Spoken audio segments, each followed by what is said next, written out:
할렐루야! 사랑하는 뉴욕 기둥교회 성도 여러분, 이번 한 주간도 주님 안에서 평안하셨는지요? 3월 20일 토요일 아침, 하나님 앞에 머리 숙인 여러분 모두에게 말씀을 통해 주시는 깨달음의 은혜가 넘치길 간절히 소원합니다. 오늘 매일 성경의 본문 말씀은 누가복음 20장 1절에서 18절입니다. 봉독은 9절에서 16절을 하겠습니다. 그가 또 이 비유로 백성에게 말씀하시기 시작하시니라.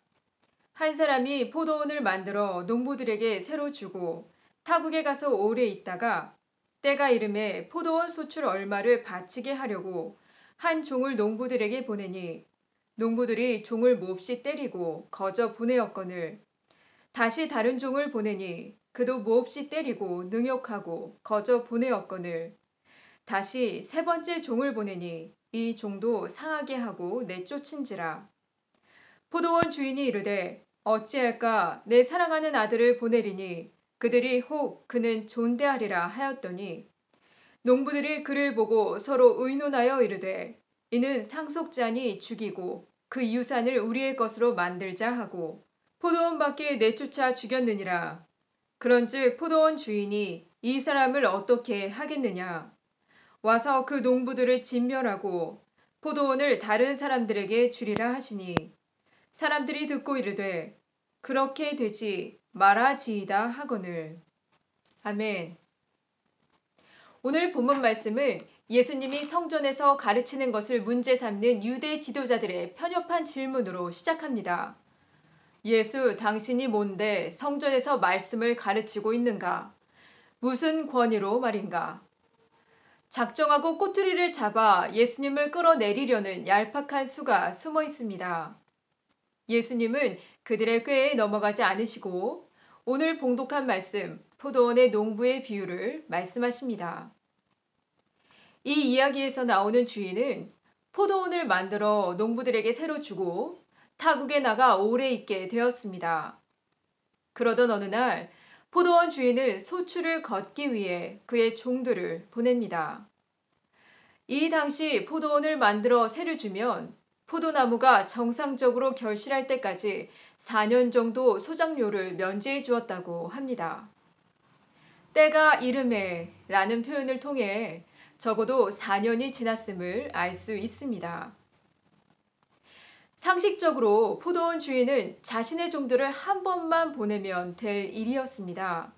그러나 오늘 본문은 종들을 3번이나 보냈다고 기록하는데요. 그 이유는 농부들이 주인의 종들에게 새를 주기는커녕 때리고 능욕하고 상하게 하여 모두 내쫓았기 때문입니다. 만약 이런 일이 실제로 일어난다면 어떤 식으로 전개될까요? 아마도 종을 여러 번 보내지도 않았을 것입니다.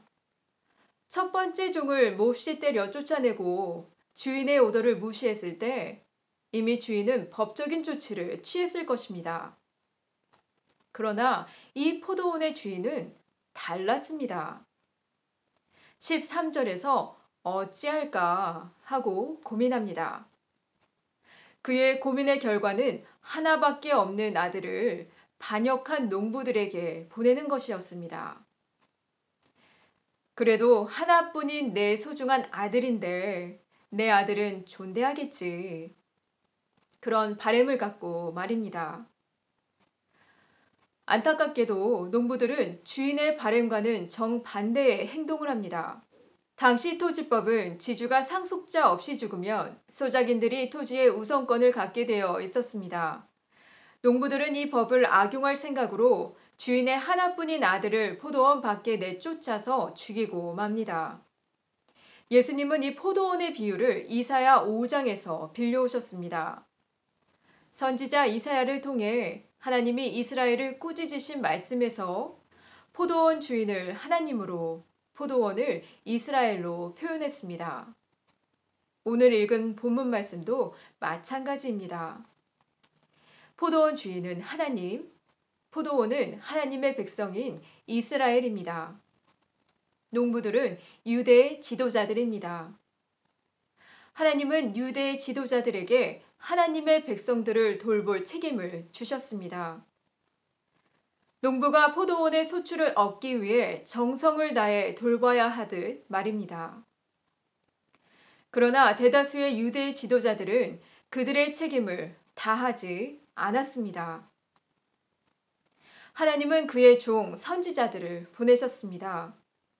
이스라엘 역사에 기록되었듯 많은 지도자들은 선지자들을 존중하고 그들의 말에 순종하기보다 핍박했습니다. 돌을 던지고 죽이기까지 했습니다. 하나님의 사랑은 여기서 멈추지 않았습니다. 독생자 예수님을 보내십니다. 예수님 당시의 종교 지도자들은 아마도 본인들이 하나님을 잘 섬기고 있다고 생각하고 있었을지도 모릅니다. 성전은 아름다웠고 모든 종교의식을 율법에 따라 수행했습니다. 그러나 그들의 문제는 하나님께 순종하고자 하는 마음이 없었다는 것입니다. 세례 요한을 적대하였고 이젠 예수님을 죽이려고 안달이 나 있었습니다. 하나님의 말씀에 순종하여 백성들을 가르치고 본이 되는 삶을 살기보다 자신들의 권위를 내세워 백성 위에 군림하고 그들의 의지를 관철하는 것에 더욱 관심이 있었습니다. 하나님의 말씀과 권위에 순종하는 종이 아니라 하나님 나라의 찬탈자가 되었습니다. 오늘 우리들의 모습은 어떤가요? 하나님의 말씀에 순종하고 그리스도인으로서 본이 되는 삶을 살기보다 혹시 하나님의 말씀으로 나의 게으름과 방종을 합리화하고 그리스도인이라는 이름을 부끄럽게 하지는 않는지요? 오늘 하루를 사실 때 하나님이 여러분을 여러분의 가정 가운데, 교회 가운데, 일터 가운데, 학교 가운데, 지금 계신 곳에, 그곳에 보내신 뜻을 깨달아 하나님의 뜻에 순종하고 그리스도인으로서의 책임을 다하시기를 간절히 소원합니다. 기도하시겠습니다. 좋으신 하나님, 하나님의 인자와 자비하심은 날마다 새롭고 무궁함을 고백합니다. 우리를 이 땅 가운데 보내신 뜻을 깨달아 십자가에서 피 흘려 구원하신 예수 그리스도의 사랑과 하나님의 오래 참으심을 기억하며 그리스도인으로서의 부끄럽지 않는 삶을 살 수 있도록 성령으로 인도해 주세요. 예수님 이름으로 기도합니다. 아멘. 여러분, 오늘 하루도 행복한 하루 보내시기 바랍니다. 이 시간 기도하실 때 여러분 각자가 갖고 계시는 기도 제목과 가정과 교회와 일터, 선교지, 우리 가운데 연약한 지체들과 최전방에서 수고하시는 의료진들을 위해서 기도해 주시기 부탁드립니다. 기도하겠습니다.